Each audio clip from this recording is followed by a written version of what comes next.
Ladies and gentlemen, we're back again to bring you a little preview for England versus Denmark coming up. Today we are joined by the one and only JacobHorsfall. Jacob, how you doing? Harry, I'm good, mate. I'm good. Enjoying the Euros? So far, I think it's been one of the most exciting starts I think we've had in a very long time in terms of Euros. I'm loving it. I think it's other than Gareth Southgate ball, it's been really good. I was going to say it's exciting until England last night, Yeah. which is where we're going to start. We'll start with the England-Serbia game, and then we'll get on to kind of a bit of a Denmark preview. But yeah, Jacob, just like, what are your overall thoughts after last night's game? I think there's been a big overreaction, to be honest. I mean, Mm, England group games are always cagey. And playing against Serbia as well, who were on that pitch just to kick lumps out of England yesterday, I think pretty much sat back, tried to put a bit of pressure on the second half. I really like that they switched to kind of more of a man-to-man pressing, which England do struggle with.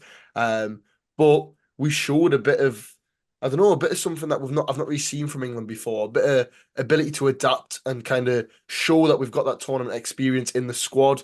We started going long, which although Kane kind of was presence wasn't really felt, going long allowed us to beat that kind of pressing that they were putting under, and we still saw some chances still being created despite being against the cosh and trying to defend a 1-0 lead. Bowen did really well when he came on. I thought the substitutes were brilliant, although they weren't the ones that I would have made personally. mm. I was surprised when Gallagher came on, but I thought he did really well in terms of seeing that game out. Bowen again, I would have took Foden off because I thought he was really poor. But he brought Bowen on, and obviously Saka's kind of still recovering from that little knock he Yeah, had. And I thought Saka was absolutely sensational. what a guy. In terms of his hold-up play, which Mm, Kane was probably lacking in, but Saka made up for it, just Mm. the hold-up play and things like that. But Bowen, great substitution. I think it's clear to say he's probably second in line after Saka. And I thought he played really well. Jude, you don't even need to talk about him. I mean, he's the best 20-year-old in world football, probably in the top 10 players in world football at the moment. mm. He is absolutely a joke. And I hope a lot of people that were kind of arguing that he shouldn't be in the 10, watch football, you know what I mean? He is a number 10. I Um, don't know if I agree with that. I Oh, don't know if I agree he with is that. in Let's, terms but of the England I like what system you for said me. though. I like what you said that England had something against Serbia, which they showed a bit of guile, a bit of intensity, Yeah, a bit of and it all something, yeah. came from Jude Bellingham. He was one getting lumps kicked out of him for the most part of the game, and he was one that gave it back as well. We That saw little him, head-to-head with Kostic. yeah, and it was nice Yeah. to see that because that had been lacking. I think we got the Fair Play Award at the previous World Cup.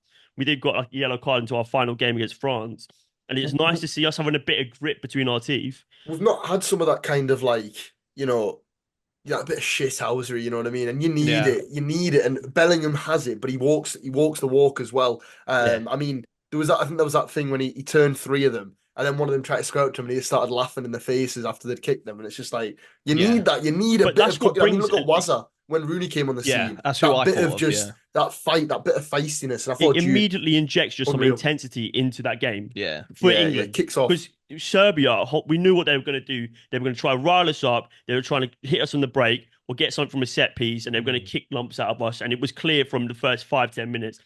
The referee probably could have done more, in my opinion, because there were times where 3 or 4 times a player had been kicking someone, Yeah. and no, not even a hint of a yellow card. I thought he needed to get the cards out well early in that game to sort of just tone it down. Because what's going to happen is one of them is going to absolutely lash out, and one of our players is going to be injured for the rest of the tournament. Mm. Yeah, I think, but to be fair, about what you said with Jude, I think for me, specifically in this England setup, he works perfectly because he's kind of in terms of when we're out of position and when we're in possession, he's the balancer between both things. Jude in the 10 allows us when we're defending, he covered for Trent by being able to drop in. We kind Mm. of still have a three midfield for if people want to try and overload through the centre, where at centre half we probably are quite weak with Stones just coming back. And I thought, even going forward, the way he Yeah. progresses that ball is sensational. And the fact that he can still do that whilst also having, the midfield talent that we've got in the types of you could play Wharton, you could play Minor, you could play Trent. I think still being able to have Bellingham in there in the position where he's played for nearly, well, a full season now, pretty much, Yeah. is the best way to go. And the Foden kind of thing, honestly, I don't hear it. I don't think. I know we've got some of the best players in the world, but I don't think we shouldn't be doing what we've done in the past. We shouldn't be shoehorning them in and just to try to get all the best players on the pitch. You need that balance. And I think Jude in the 10 brings the most balance. I think he showed that yesterday with an unbelievable performance. But on the whole, I know I said before, bit of an overreaction from a few England fans. 1-0 win. We still won. We won against a team who are probably, maybe the favourites to finish second behind we're in the group, maybe between them Hmm. and Denmark. And I think Serbia are a decent side. They've got two very, very solid strikers. So Yeah. Savic in midfield, a decent back line, Yeah. and we still ground out the game. And we showed something that, again, I said before, I've not seen England provide in these kind of tournaments. A little bit of fight. We saw what happened when we kind of bottled the game against Croatia way back when, France in the World Cup as well. That kind of lack to just grind it out and make sure it happens. Yesterday, it was different, I think. No, I totally agree. I think there is a slight overreaction, but I also think there is a kind of fear amongst certain fans to like call out any criticism. So we will get to that. But before we start on the criticism, because I have a few things that I want to bring up, a couple of other good points. Mark Guéhi at centre back. How much did you like him? Oh, unreal. I've been a big fan of him for Yeah, a very long time. And I thought, you know what? But I was still surprised. I know he's a yeah, good player. I know he's good on the ball. I've said United, have a look at him if you can't get Branthwaite for yeah, a long time. I've kind of thought that. But I think the fact that he stepped up in what might be, is it his competitive debut, I think, yeah, or one of his first yeah, few appearances, maybe. And he was sensational. He looked so composed. And I know I've seen a few people say on Twitter, like, oh, if you're surprised, then you've not been watching him.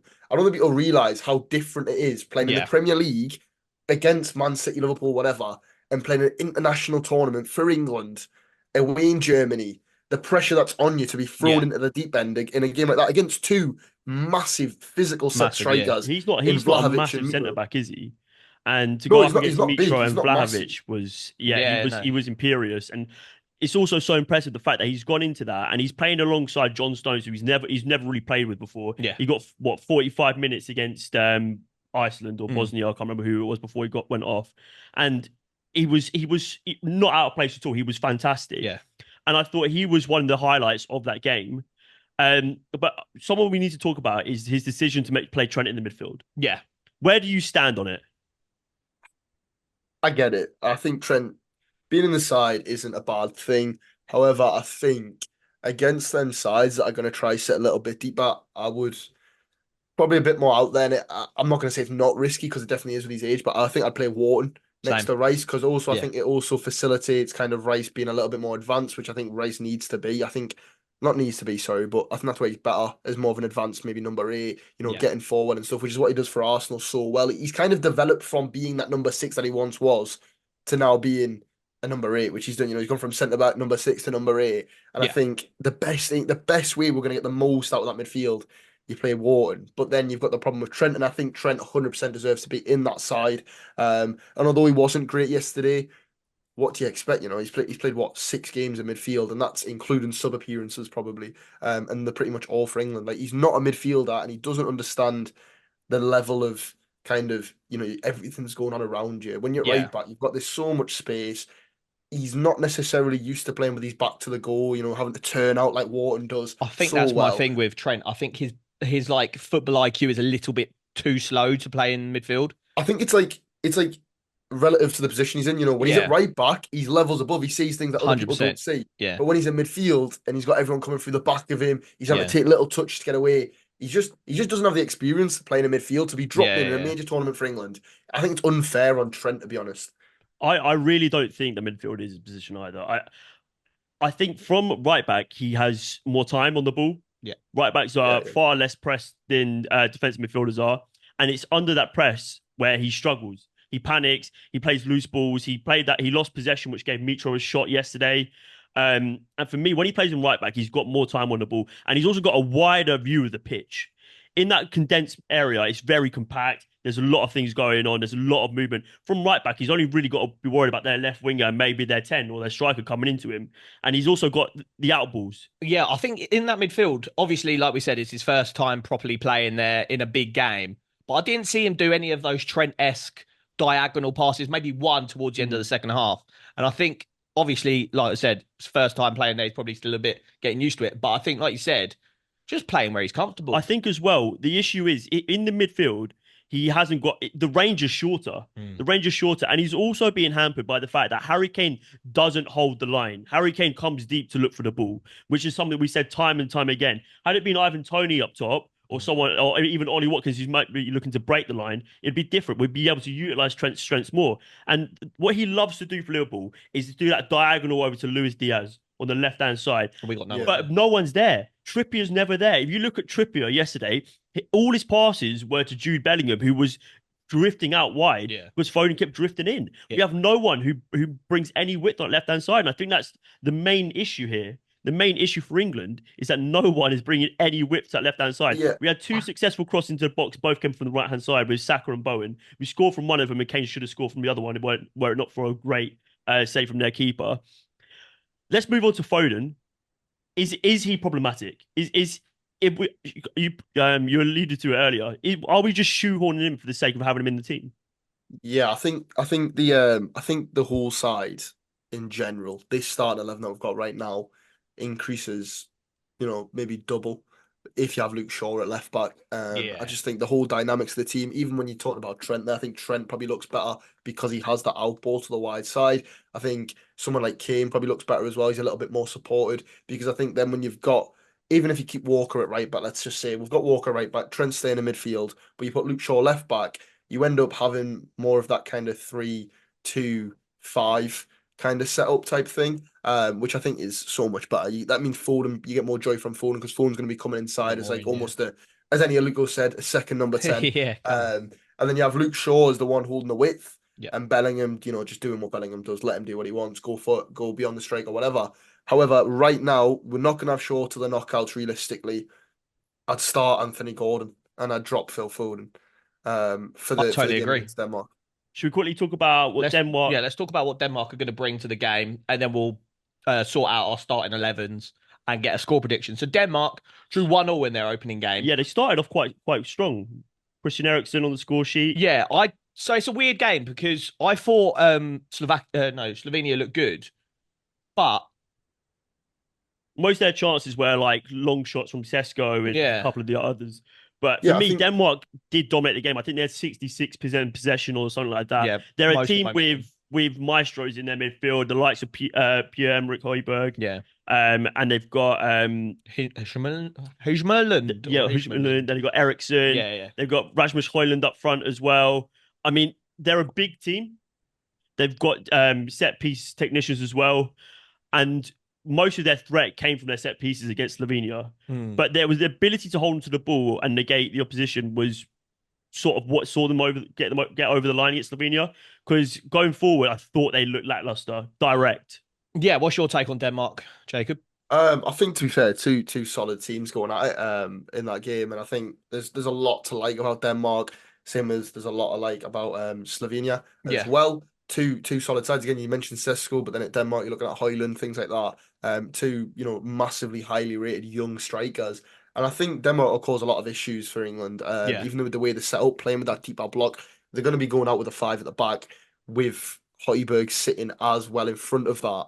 And they're going to just try and hit one on the break. I think you're going to have Eriksen playing them through balls to Wind and Højlund trying to get Højlund facing the goal, which is what he did so well at Atalanta. And I think, although I have faith in Guéhi to, deal with Højlund, even if he goes in beyond Guéhi to sweep them channels up, I still think Højlund will cause England a few issues, getting in behind, especially if they can kind of isolate Trippier at times.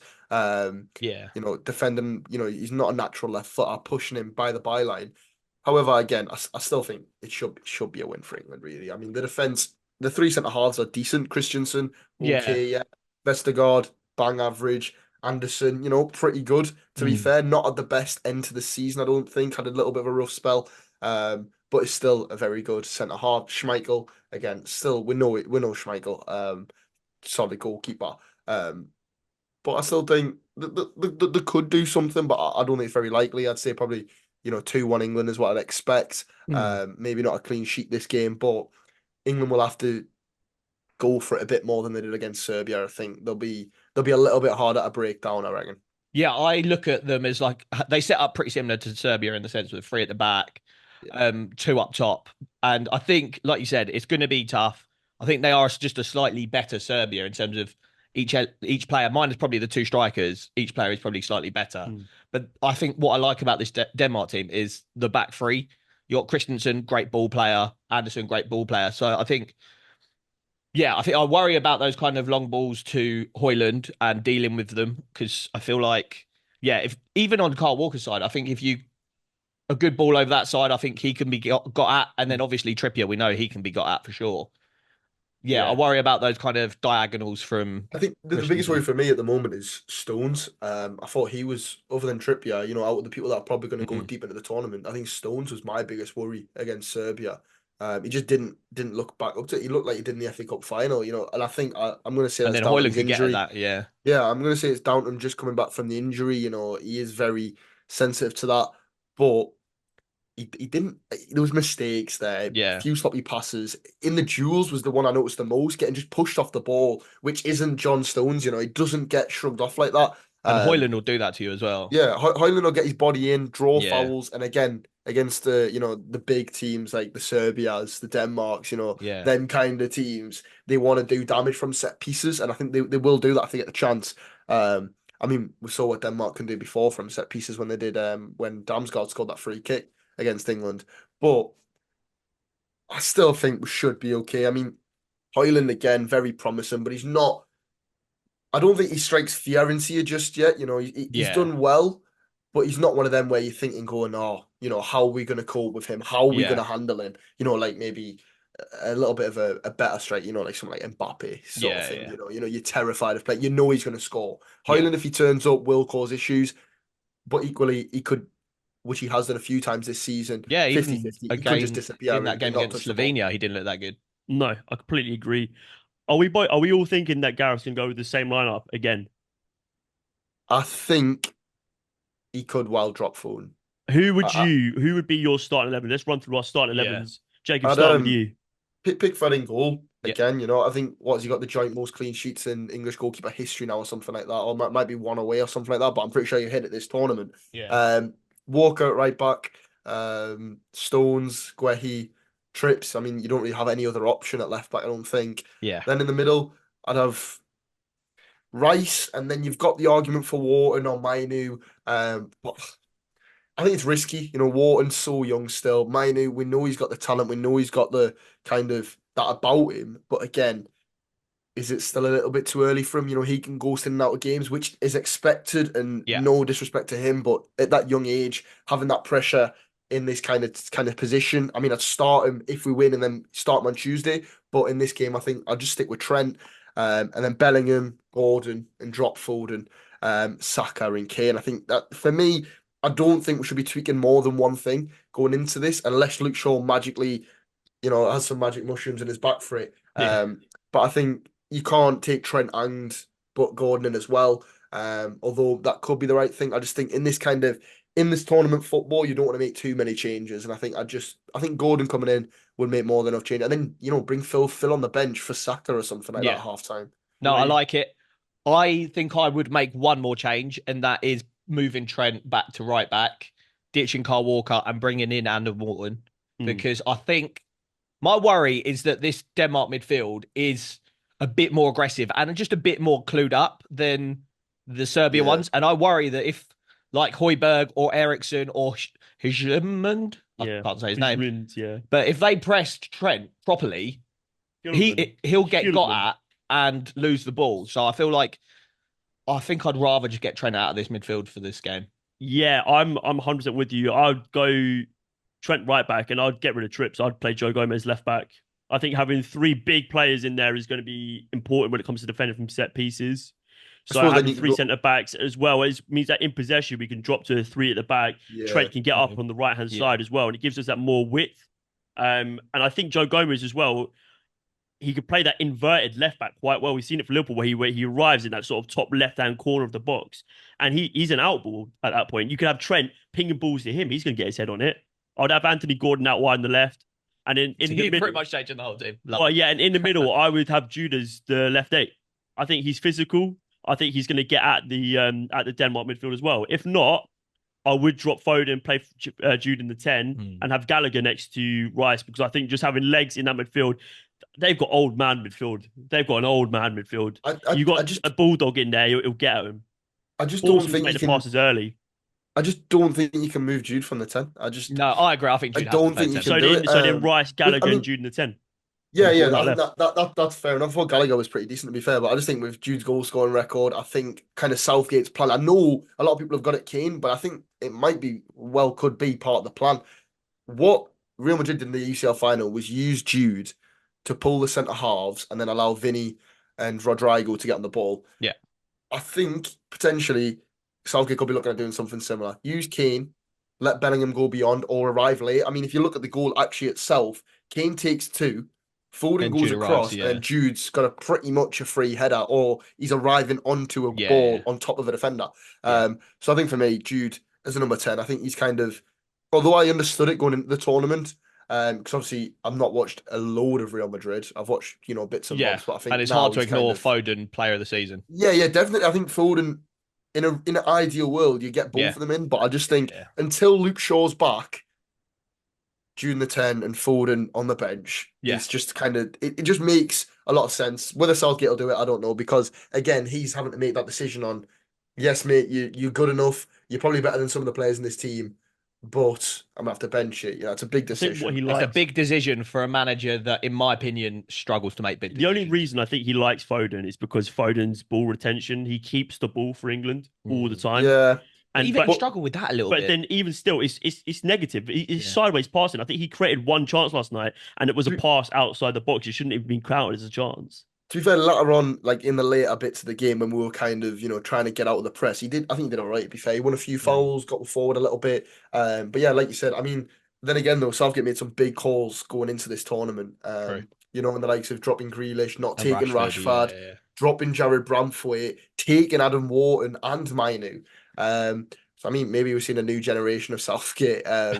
and he'll make that big call. But I mean, I can't see it, but I think that's the best way to go. I think if I'm being completely honest, it, to be fair, probably will be the team that started against Serbia. And I mean, I don't Yeah, mind I that. agree. Yeah, I no. would change it, but I don't think it's enough to top England Consistency this. builds performances at tournaments. We see it time and time Yeah, again. You don't like want to change a formula that's worked and Yeah. let them get comfortable with each other. because then you bring Gordon in, and then you have to go, oh wait, we've won 2 games with Gordon.